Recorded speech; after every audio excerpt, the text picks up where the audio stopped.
Welcome back to the MyLatinLife podcast. Since 2014, MyLatinLife has been your trusted guide to traveling and living in Latin America. Our guest today is Daryl Baines from the YouTube channel of Brit in Buenos Aires. We welcome Daryl to the podcast. Okay, hi. It's nice to be here. Absolutely. So I guess maybe to start, what inspired you to create your YouTube channel? I don't know. I've been wanting to create some kind of YouTube channel for a while, but couldn't come up with a theme. And, like I'm living here in Argentina. Well, maybe that should be my theme. And then this new president, Javier Milei, got elected. And I just thought, this guy's interesting. Maybe I should, do something about Argentinian news.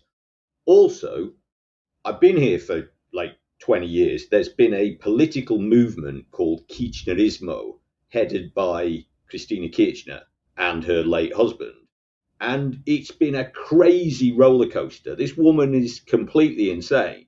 And to have vlogged that would have been amazing. I mean, you cannot believe how mad this woman is. Now, after a few boring years, as it were, this new guy, I see him dancing on stage dressed in a lion costume. And I think insanity's back. I'm going to vlog about this guy. And he is pretty mad, but not as much fun as the previous one, but he is pretty mad. So that's interesting. And she just got pinched, I think, Kirchner. Oh, God, she's... But this woman is unbelievable. She is just... so I don't know how to put it, attention seeking, right?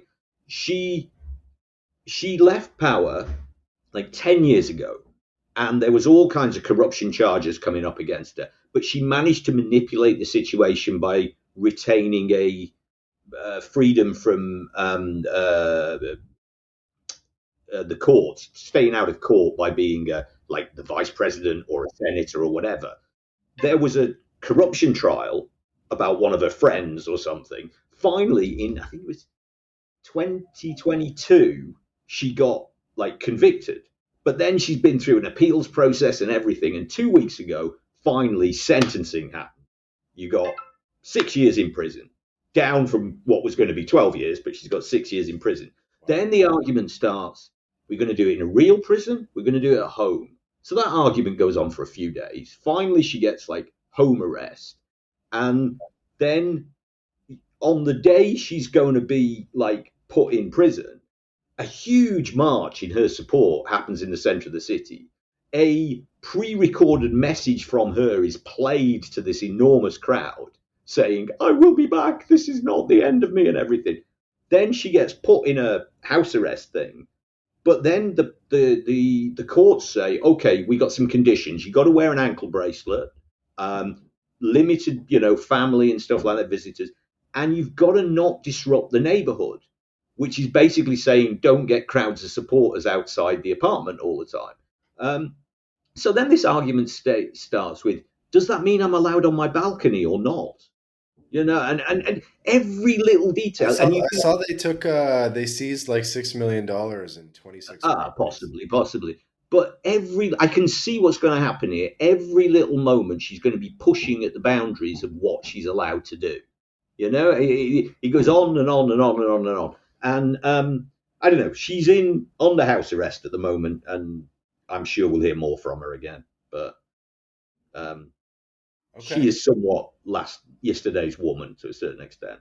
So we'll come back to the topical news stories, but maybe just a bit more on you, Daryl. So 20 years in Argentina is quite an achievement. Yeah, it's just kind of slipped by, really. I mean, there was a lot going. I didn't intend to stay here this long. I intended to stay a couple of years, and then I met my wife, got married, and 20 years later, I'm still here. But it's an interesting country. I've lived in a few other countries in South America for a short period, and I've traveled in a lot of the countries. And Argentina's a bit special because It's easy to blend in. Um, Mm. I lived in Chile for a while, right? Couple of years in Chile. Chile's a fantastic country, beautiful country, lovely people, everything. But I was obviously an outsider. I was always going to be the gringo, without trying to be sound somewhat racist or anything. There's a certain look to Chilean people, and I do not conform to that look. They're generally kind of darker skinned with round faces and so on. I'm European and I used to be blonde, blue eyes. I walk down the street, I look different to everybody. And I walk into a party or whatever, I always look different. So I'm always like the gringo. Here in Argentina, because the ethnic makeup is different, it's Mm. lots and lots of different Europeans.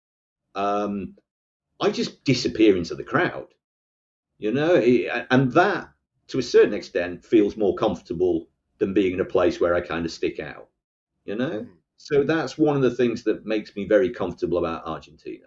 It's full of Italians, Spanish, Germans, Russians, Brits. I mean, descended people. Cool. And so I know we wanted to talk real quick about the residency changes and the citizenship Yeah, changes in Argentina. You recently made a video about this, right? yeah. Yeah. I made a video.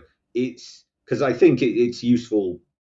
People who watch my channel, some of them are considering visiting here or moving here or whatever. So I think that this might be useful information. Um, it's a bit mad.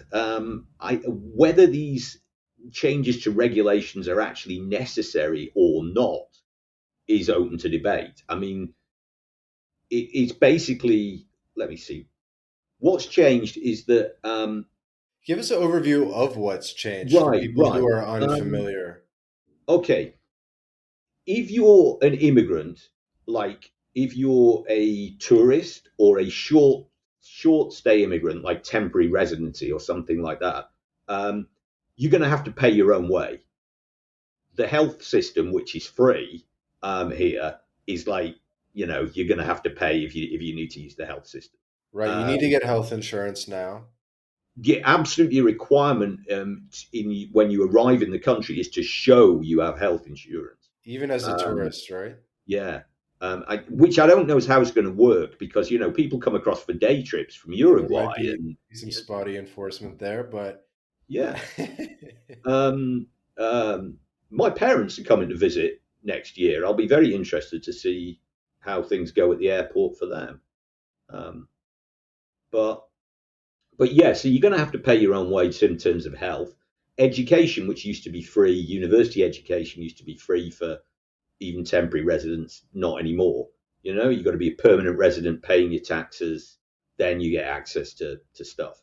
yeah. Um, the one of the principal sort of excuses for this is that a lot of people from Bolivia, Peru, these very poor countries, come to Argentina to use the health system, like Yeah. have a baby or And the something. education and Yeah, and so there's a certain amount of racism in society, particularly against those sort of neighboring countries. well, the And rules were so, like ridiculous. Like people from Paraguay would just like get their health care at Argentine hospitals, you know? It yeah, was yeah, like yeah, it was like yeah, free yeah, for all. Like they really yeah, didn't care if you were a resident or anything. Um, so I guess that did have to change. And then one of the biggest ones is that would affect gringos more is like most gringos would be they don't mind paying for health insurance and paying out of pocket for some of this stuff, but or yeah, getting private health insurance. But the big one is the you can't leave for 2 years if you want citizenship. yeah, yeah. Did you But it's address that in your video? yeah, it's a bit. I did slightly, but not in depth. Yeah, there's this clause that says you have to live here continuously for 2 years. The continuously is the tricky thing. Um, I mean, it's always been 2 years here. That if you live here for 2 years, you can Right. get residency, which is a kind of a lot shorter than most countries. I think the UK is like 5 years or Yeah, something yeah. like that. 2 years is one of the shortest in the world, and Right. historically, if you did even like 6, 7 months a year, you'd still Yeah. probably be on track for citizenship. And now it sounds Right. like they're going to tighten that I, significantly. I believe it's like continuously, not even leaving for a few days or something. It's 2 years continuously, I believe. That's it sounds like they're taking the most strict possible Yeah. interpretation. However, I've been here 20 years and I've never applied for citizenship. I'm a permanent resident. See, I was going to And ask. right, and I know people who've been here longer than me. I know one woman from the UK who's been here since the mid 1990s, and she has two kids born here who she's put through school and everything, and she's never applied for citizenship because if you come from a country like the UK or the United States or whatever, there is no added value to an Argentinian passport. Um, our passports, my passport is a lot better than an Argentinian one. People come here from poorer countries to get to like a lot of Russians came here uh, Right. a couple of years ago. A whole plane load of pregnant Russians arrived to have children here and get the citizenship and so on because it's a lot better than being Russian. Uh-huh. But uh, it's I think this new law tightening that kind of thing up. Also, another thing is you can be kicked out of the country for even very minor offences, whereas previously you have people with criminal records just coming here to live without a problem. Now it's kind of like That's a good point. you It's get an involved underrated in point. anything drunk and disorderly or something, we can kick you out. Um, it's very Trumpian. You Yeah, know, it is. It is. I like it. yeah. Millet, President Millet, is a big fan of Trump, and there's a lot of policies that Millet brings in like a week after Trump did. And tends to copy a lot.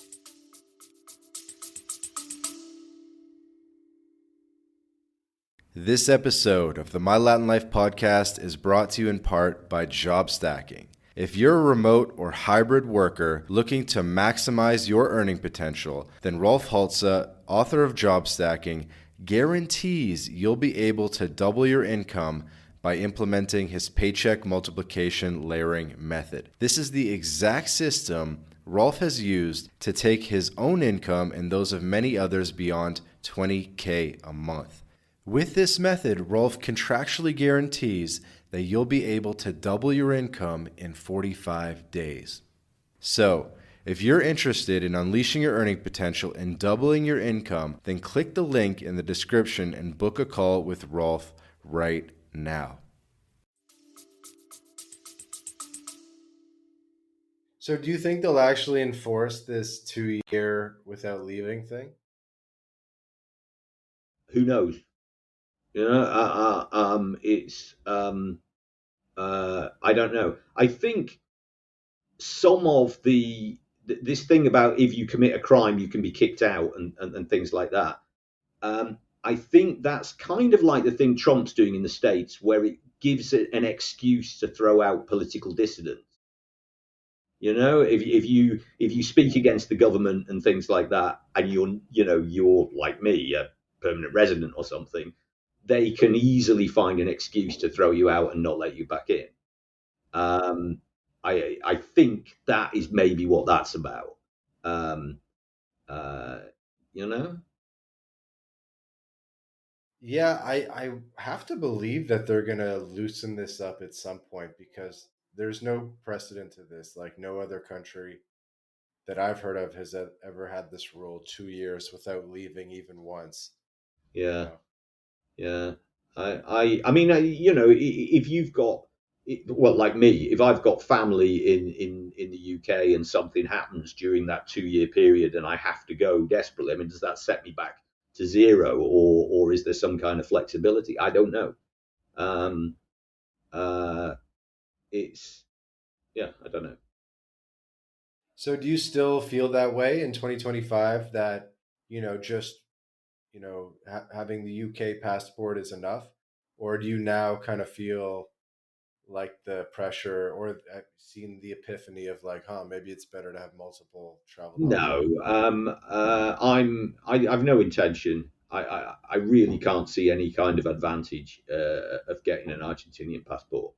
Um, Apart from the fact that I already hold two passports, and it might be Okay. quite interesting to have a third passport. Because, Okay. I know lots of people with dual nationality, but how many people do you know with triple nationality? That would be kind Yeah, of good. I have triple.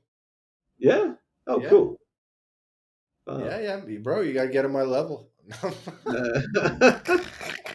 Maybe I'm I'll go messing. to four. I don't know. Yeah, exactly. I'm trying to have five or something by the time, decade from now. What's the second one? I Ireland. Ireland. If I had to I guess, it would have said Ireland. when Brexit happened in Yeah, Britain, you heard of Brexit, I guess. yeah. Um, Everybody was rushing to get the Irish passport. a lot of people with Irish family connections in the northwest where I come from, and yeah, apparently Dublin opened a new office for passports because there were so many people applying for their Irish passports. And I've never been to Ireland, but my You've grandfather, never God been rest his to soul. Ireland? Hmm? You've never been to Ireland? No, Not even once? no. Really? And you have an Irish passport? Yeah, but my grandfather was born in the Republic of Ireland. Um, Good. uh, he uh, when it was still part of the empire, I think. I mean, he was born in 1911 or something. But and so that's the connection that got me the passport. Yeah, I mean, we always tell people they should. That's the first thing that they should do is look to their family tree and try Yeah, to get citizenship by descent because that's like the yeah. easiest second passport you'll ever Well, get. well, the thing is, having an Irish passport, the Republic of Ireland is a member of the European Union, so it Exactly. keeps me as a European citizen. Exactly. Yeah, And then with the Argentina passport, it's a member of Mercosur. So you would actually have settlement yeah. rights in the whole rest of South America. And Mercosur is now making sort of trade and political agreements with the European Union. So, Yeah, but yeah. Milei wants to leave Mercosur. President Milei has Yeah, said he I've doesn't definitely like seen it. some arguments that Argentina's getting the not like they have an unfavorable position in the agreement. Oh, well, that's what he says. I mean, it's I don't know. I mean, without wanting to sound conspiratorial, there is a whole right wing thing going on around the world which is fragmenting a lot of long-standing traditional treaties between countries, and Millet is part of that.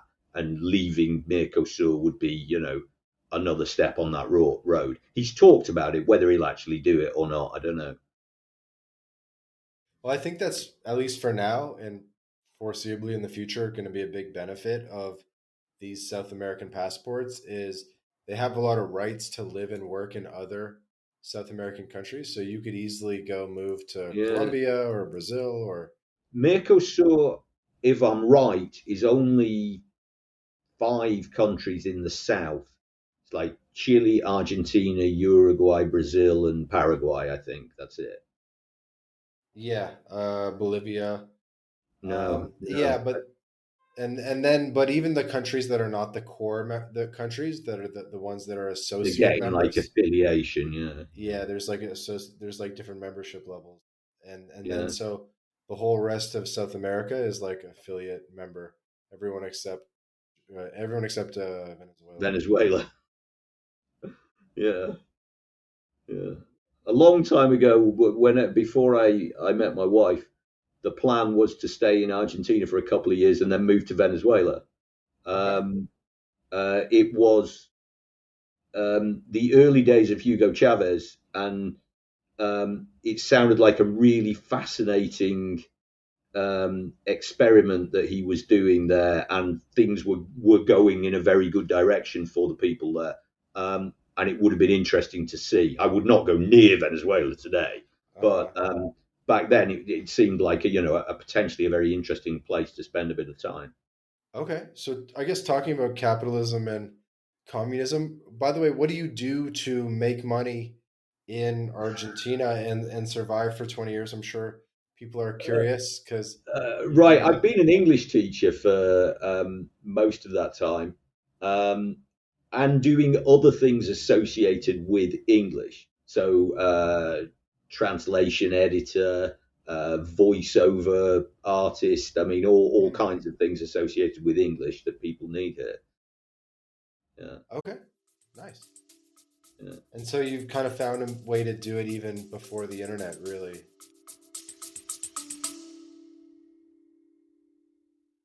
This episode of the My Latin Life podcast is brought to you in part by Crema Social.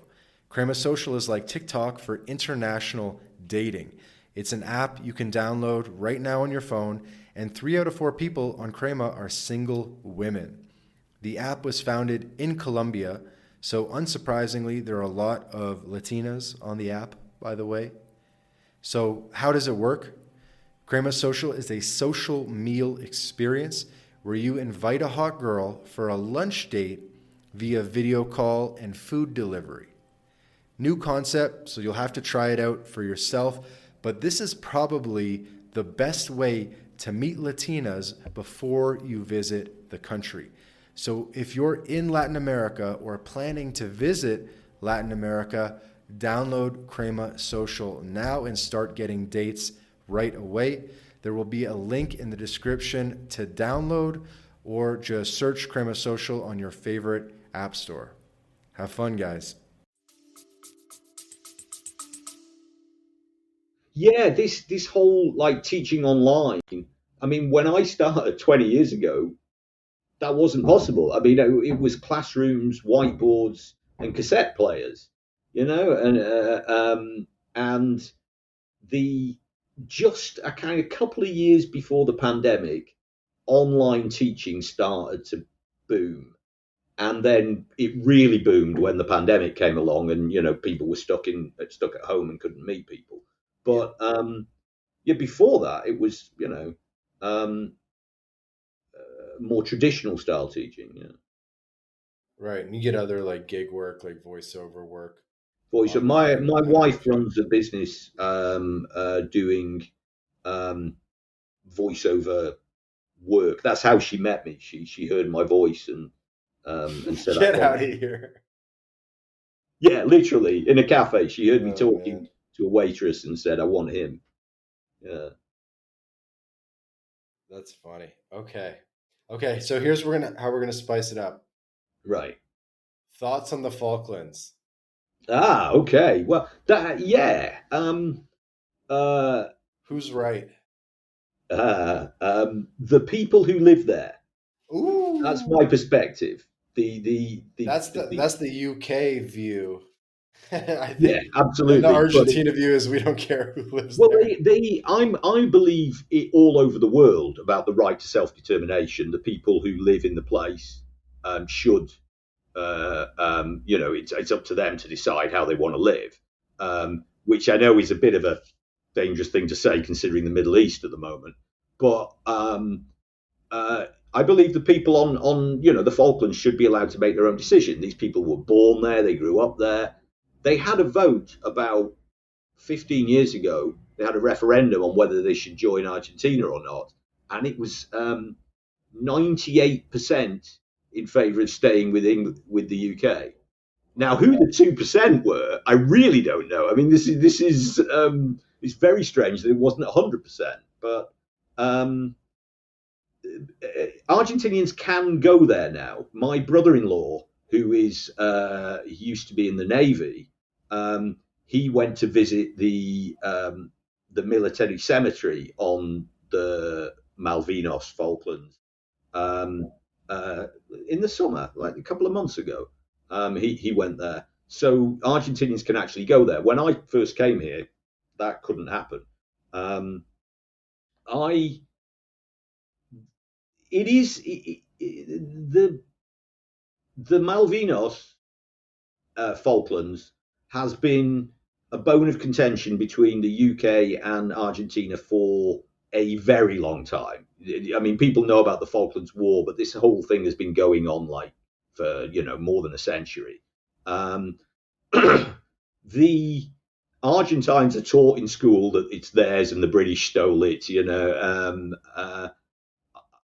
Uh, the um, the reason the war happened was um, that the dictatorship that was here at the time was kind of falling apart, and they decided that a foreign military adventure might, you know, build up nationalism or something. But equally, in the last few decades, the governments have used that issue as a distraction when politics are going wrong. Christina Kirchner, during her government, every time the anniversary came around, April 2nd, she would be, the British are terrible, and all the people go, yeah, great, we'll go along with that. So the current president, his attitude initially, he met with David Cameron when David Cameron was foreign secretary, and he said, Millet basically said, we're going to make Argentina so successful that the people on the islands will want to be Argentinian. Um, uh, but now, I don't know, they've been saying some other things recently, and I don't know, maybe a bit more hardline attitude, I think. On a personal level, it's a discussion that I try to avoid most of the time. Talking to people and things like that, it's something that is probably a good idea not to talk about. Um, but when I have got into conversations with people, I get a lot of positive views. If people know soldiers who fought there, they generally have heard positive reports of the behaviour of British soldiers towards the prisoners of war. Also, everybody recognises that the victory in the Falklands War by Britain precipitated the end of the dictatorship in Argentina. So everybody kind of sees it as a good thing from that perspective. Um, uh, but yeah, that's kind of it with that, really. Okay. Have you ever been? No, my parents did. My parents came out here many years ago. They took a cruise. They went from Santiago in Chile right round the bottom. So it went Santiago, Concepcion, Ushuaia, somewhere else on the Argentinian coast, the Malvinos, Montevideo, and Buenos Aires. This kind of cruise around the bottom, and so they got to go to the Malvinos. They said it's terrible. They said it's just windy and cold. There's nothing there but sheep. Yeah, speaking of, you're just a glutton for punishment, right? So you go from gloomy UK to just absolute roller coaster Argentina.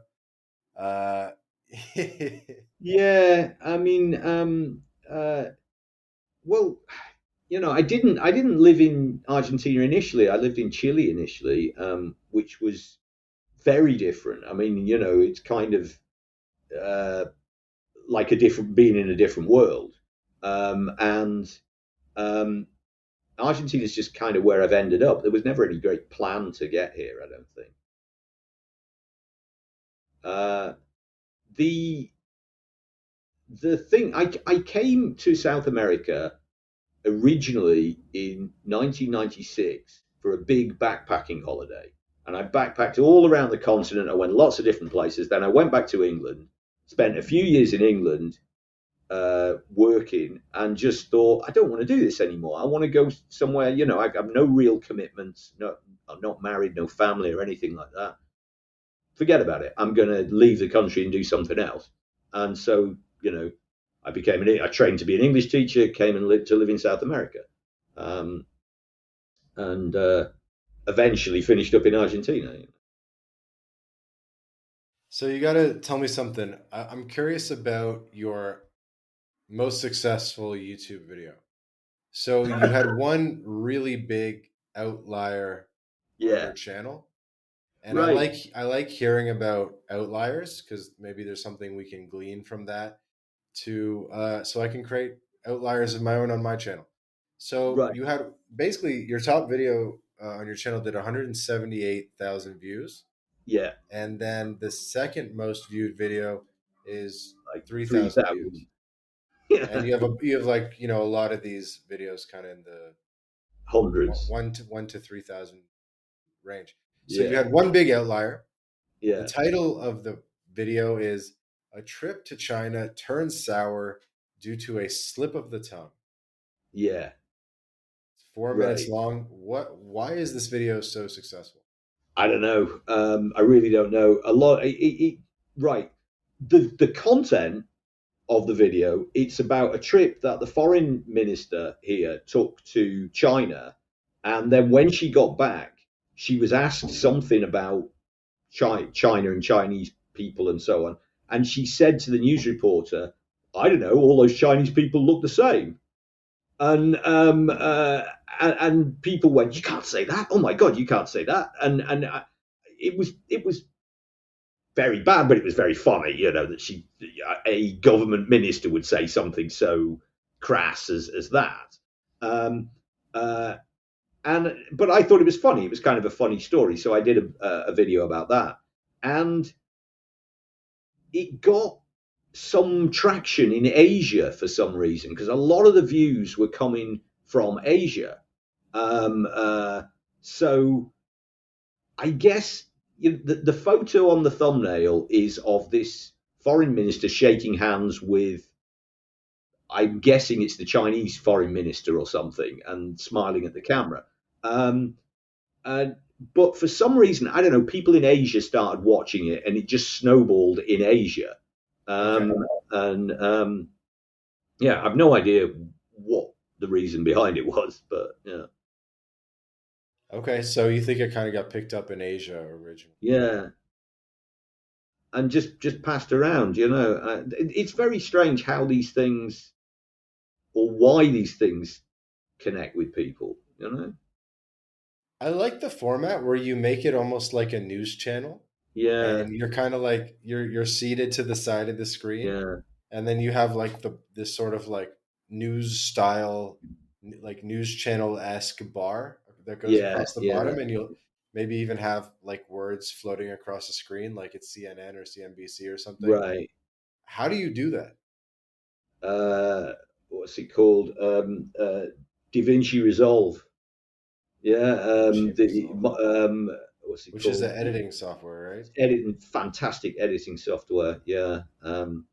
Uh, it's kind of what got me into doing YouTube, is playing with that software and just thinking, wow, this is great fun. This, you could make movies with this stuff. It is an incredible piece of software. Um, and So it's like a template that they have. Like, give me Oh like God, the. no, no, no, no, no. This is, they make Hollywood movies with this software. It's free to How download. did you find the format thing within DaVinci? Ah, right. What I used, I saw there's a guy who does it from the UK, who does a channel about UK politics, and he has a very similar kind of thing where he sits to one side and images come up about what he's talking about. And I Hmm. thought, okay, that's a nice structure. And then I thought, yeah, news always has that ticker thing across the bottom, so I'll put that on and see, play with that. Also, there is kind of um, interesting information about Argentina, which it flicks up. I flick up things about the exchange rate and things like that, because Argentina's currency has more than one exchange rate. So Right. this, it's not as crazy as it used to be, but So you basically, got the ticker and you got all the exchange rates. yeah, yeah. Well, it has many exchange rates. Ah, yeah, this is a great one. Um, right. The the government some years ago, uh, maybe 10 years ago or so, the government like, it needs dollars. The government wants dollars, right? Because they've got loans to pay. Argentina has the biggest debt to the IMF of any country in the world, and it's like, you know bigger than all the other countries put together. It's absolutely massive, and they Right. need to service this debt, and they need dollars. But people want to buy dollars because nobody trusts banks here. people, if they want to save money because of constant devaluations, they buy dollars. The government doesn't want you to buy dollars. You want dollars. So the government put a restriction of $200 per month per person. Now people want more. So they developed a black market in dollars. So you have the official exchange rate and you have the black market exchange rate for dollars. And today they're almost the same. But 2 years ago, the dollar blue, the black market rate, was almost twice the official rate. Yeah. Tourists were coming here; they were just loving it because they could, double their money. Yeah. It was very cheap, and now it's expensive.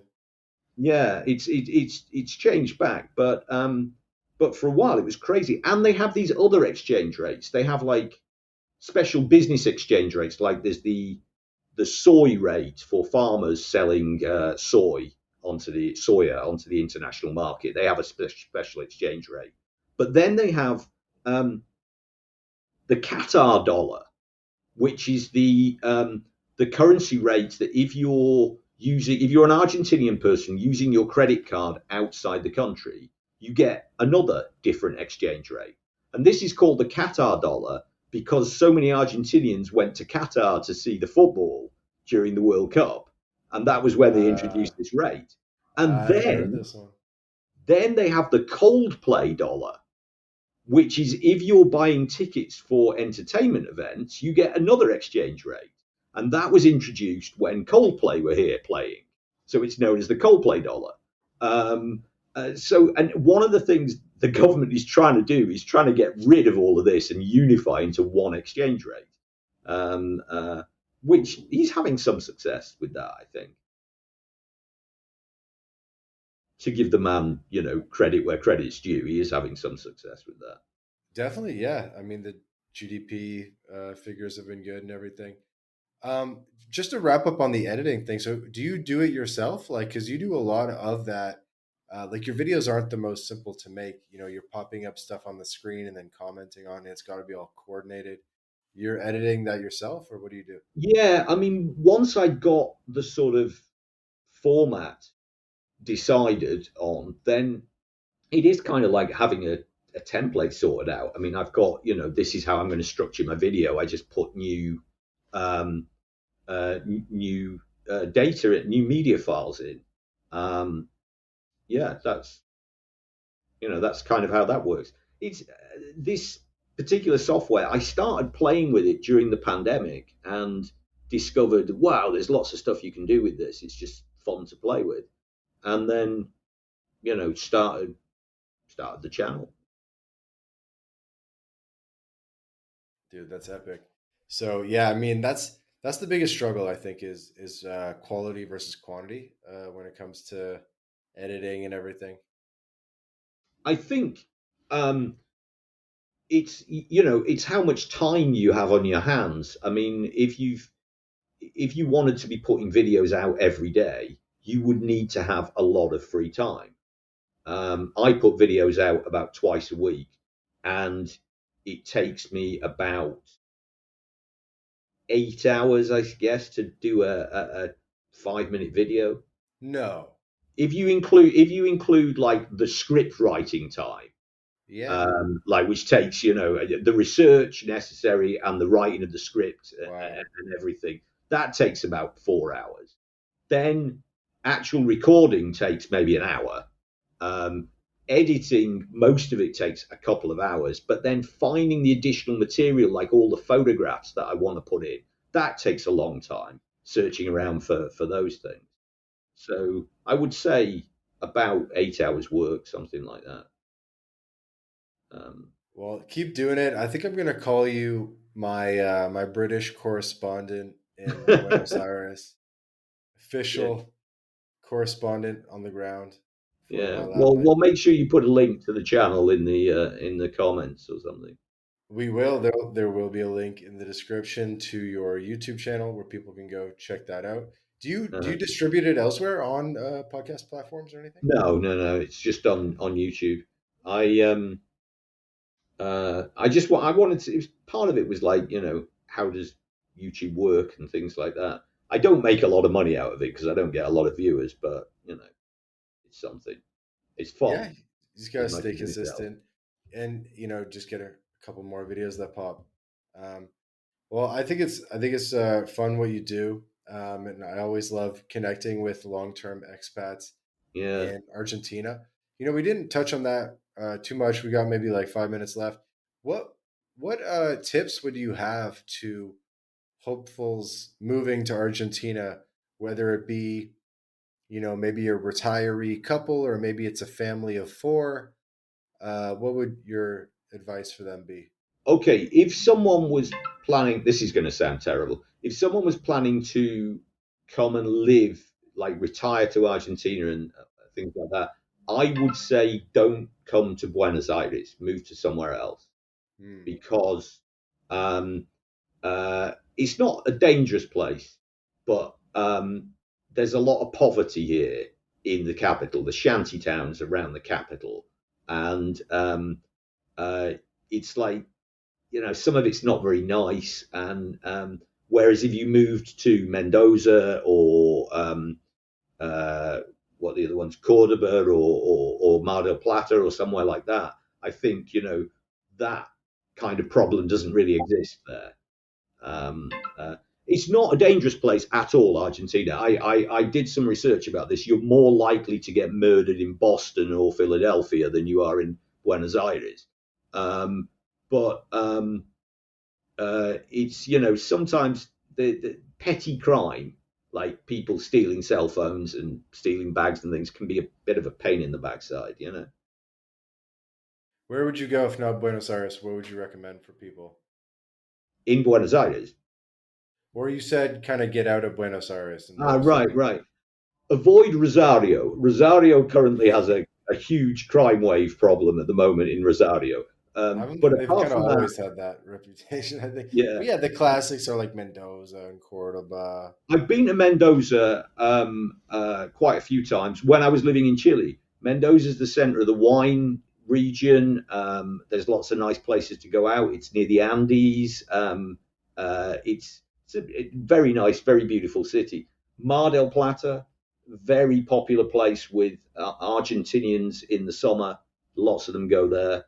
Um, my niece lives in Ushuaia. I've never actually got down there, but she loves it and says it's a great place to be. I've been to Salta. I went for my honeymoon in Salta, and Salta's nice. Very hot, but nice. Yeah. Um, but Yeah, I like Misiones province as well. I think it's yeah, awesome up near there's Iguazu and stuff. Argentina has a lot of national parks around the country, and there's a national park up in Misiones that I really want to get to. Ibarra National Park, which is a huge wetland that a reclaimed wetland that has crocodiles and capybari and all kinds of things living there. That's got a very interesting story about. Do you know Douglas Tompkins? Douglas Tompkins. No, who's that? Right, Douglas Tompkins was an American entrepreneur who started, I think it's Fruit of the Loom or North Face or one of these companies that does clothing, outdoor clothing, but it's all natural fabric. Um, and this guy, he made a ton of money, and then he sold the companies, made even more money, and he came down to Chile, and he thought, I want to save the forest. He's a bit of a hippie. I thought, I want to save the forest. How do I save the forest? I know, I'll buy the forest. And he bought a huge piece of Chile and made a very successful sort of national park thing. And then he came over to Argentina, and particularly around 2001, 2002, there'd been an economic collapse in Chile, in Argentina, and land was really cheap. And so he bought lots of land in Argentina, and this particular piece of Misiones, he had this big program of rewilding this area of wetland, and now it's a national park. He died in a kayaking accident a few years ago, and his wife turned over all these national parks to the state. So it's a really nice thing. Douglas Tompkins, you should check him out. This rings a bell, honestly. I think I've read about this guy. Yeah. The Chileans were a bit in two minds about him because he owned such a huge piece of their country, and they were like, "What's this guy on about?" But he was genuinely seen to have been a good guy. The founder of North Face. North Face, was it? I knew it was one of these clothing companies. Yeah. Wow. Yeah. Yeah. That's huge. That's good. Good trivia. Okay, so we'll wrap it up there. Okay. Link in the description for your channel, of course. Cool. Take this time, Daryl, before we say bye. And by the way, when we say bye, don't hang up right away so the audio has time to Okay. plug. Okay. But any final message that you'd like to share with the audience? Come on down. It's great. Yeah. No, South America is a very nice place to live. Very nice people, and a lot safer than people have some very negative ideas about South America, and it's not at all. Yeah. Love it. We try to tell people that as well. Okay. Brit in Buenos Aires, our new English correspondent on the ground in Buenos Aires. Okay. Daryl, thanks for doing this. Sometime, yeah? Sorry? We'll do this again sometime, yes? Let's do it. Yeah, I'll jump on your channel, whatever you want to do. Okay. Sweet. And for the audience, subscribe to the podcast, leave a rating, review, and we'll see you in the next episode. Ciao for now. Bye.